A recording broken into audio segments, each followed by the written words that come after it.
It's time for the Daily Stand Up Podcast presented by Agile Dad with your host, Lee Henson. Without any further ado, let's get started. It's back to school time, and I received an email from none other than my dear friend Mike Cohn. Mike, thanks for sending these along. I always love to get emails from you. And he starts off with, "It's nearly back to school time where I live, here too. I can almost smell the new spiral notebooks and the freshly sharpened pencils. Do people still use? Anyway, what are your back to school plans? Do any of them involve building your agile skills? Haha, if so, I want to help. Well, so do I." So he says for the next 6 weeks, he's going to send one tip per week. Oh, this is cool. On common Scrum and Agile topics with 3 practical pointers for each one. Every pointer includes some additional information to either a blog, a video, a link, some other stuff. This is really cool. So I'm definitely going to keep up with these and I'm going to publish as many as I can. But let's start with this first tip. So our first back to school topic is going to be how to introduce story points to your team. Now, I have a whole regiment about this as well, where I use examples regarding shoe size and regarding painting a room. And those are both really, really good examples. Let's see where Mike takes this. He says, tip number 1, start by telling them what story points are. Story points are abstract units of measure for expressing an estimate of the overall effort required to implement a product backlog item or any other piece of work.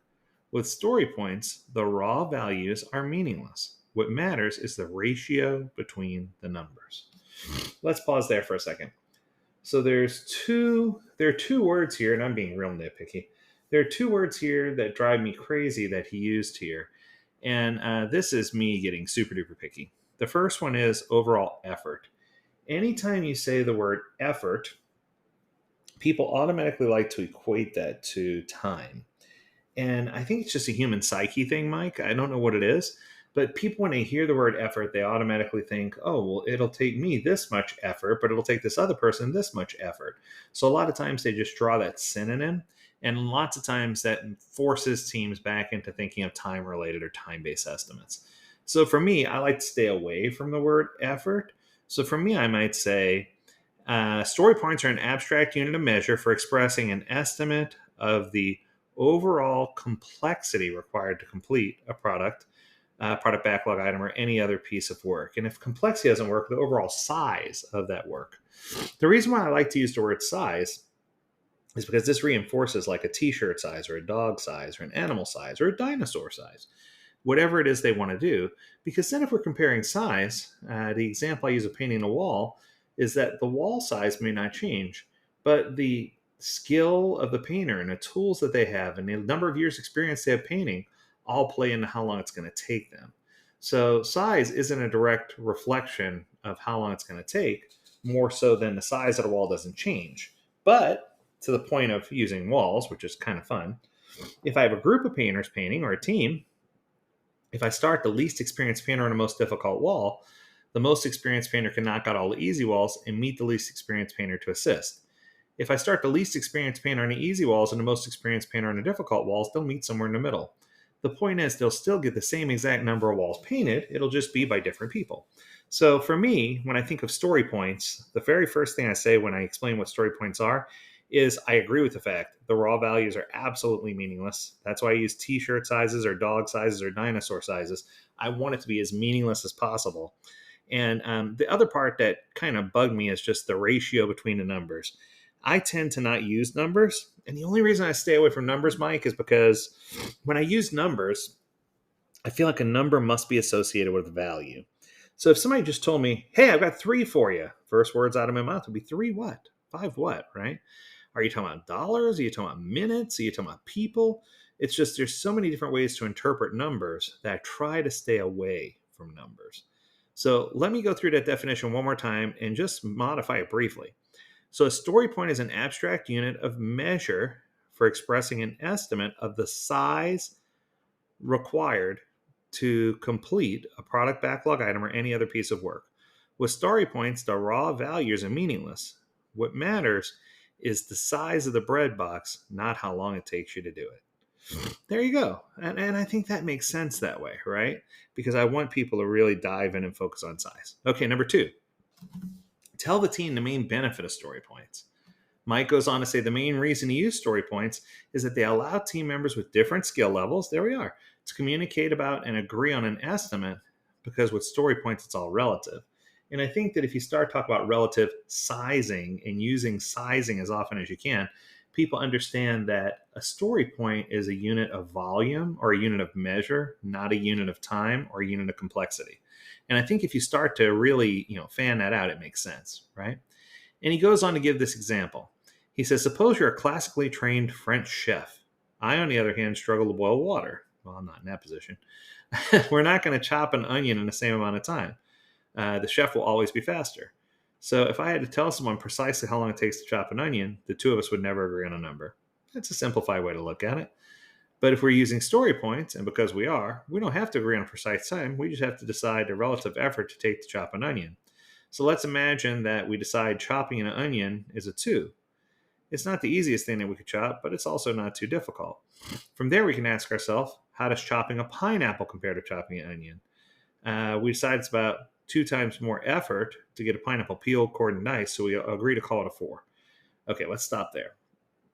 So for me, once again, when you start getting to effort and you start saying it's 2 times as difficult or whatever the case may be, this is where you start getting craziness, because then somebody will say, well, I'm somewhere in between. So for me, it's this, but for you, it's that. But for them, it's this.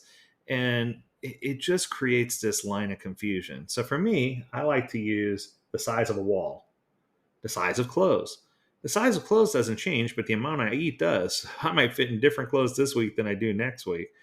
But the point is, if across the whole team we're allocated a certain budget, we can only afford to buy so many pieces of clothes. It doesn't matter what size it is, we can still only afford so much clothes. Does that make sense? I hope so. So if you use that example, chopping an onion is more simple than chopping a pineapple, but the onion itself is small in size, the pineapple's bigger. That's how I would look at it. It doesn't matter how much skill you have chopping it, the pineapple still remains bigger. If the chef chops the pineapple and I chop the onion, we'd finish in the same amount of time as if I chopped the pineapple and the chef chopped the onion, because he'd help me finish the pineapple. Does that make sense? If we did that, it would make it easier for us to understand the relationship between the two items without using a number. Okay, let's go to tip number 3. Tip number 3 says, explain that effort considers multiple factors. Story points describe, in his explanation, story points describe how long something will take in terms of relative effort, but effort takes several factors into account. This is where I think most organizations get confused. Tip number 3. So let me go through his example. Suppose we both agree that running from point A to point B is low effort. It's a short, flat distance, no obstacles, so we call it a 1. From there, we can assess how much longer it would take to run from point A to point N. To come up with a new estimate, we consider multiple factors that go into determining the effort. Is the same distance from A to N as it was from A to B? The volume. Is there a terrain change? Is it flat and even, or is it rocky or uphill? Complexity. Does the path run on a sheer cliff or across a lava pit? Does it look unlike any other path we've ever encountered before? Risk or uncertainty? And I like that he pulled those 3 in, because this is where we start to align and it makes sense. I use painting a wall because then I always say, well, what if the wall has a giant arch? Or what if the wall is 22 feet tall? And when you start introducing these different factors, then it does make a difference, because the size or complexity of the work changes dramatically. And it forces us to rethink based on our previous experience. So using this information, it makes it easier for us to resolve to an estimate or a story point estimate. What I can tell you, Mike, is, you're the creator of this, and I bow to you in this. I can tell you right now that you're definitely, everything you've said makes total sense. It's just, I found that sometimes I have to make it even more simple than what you've put here. So with no disrespect, I hope you understand my you never call a shirt a 12-hour shirt or a 23-hour shirt.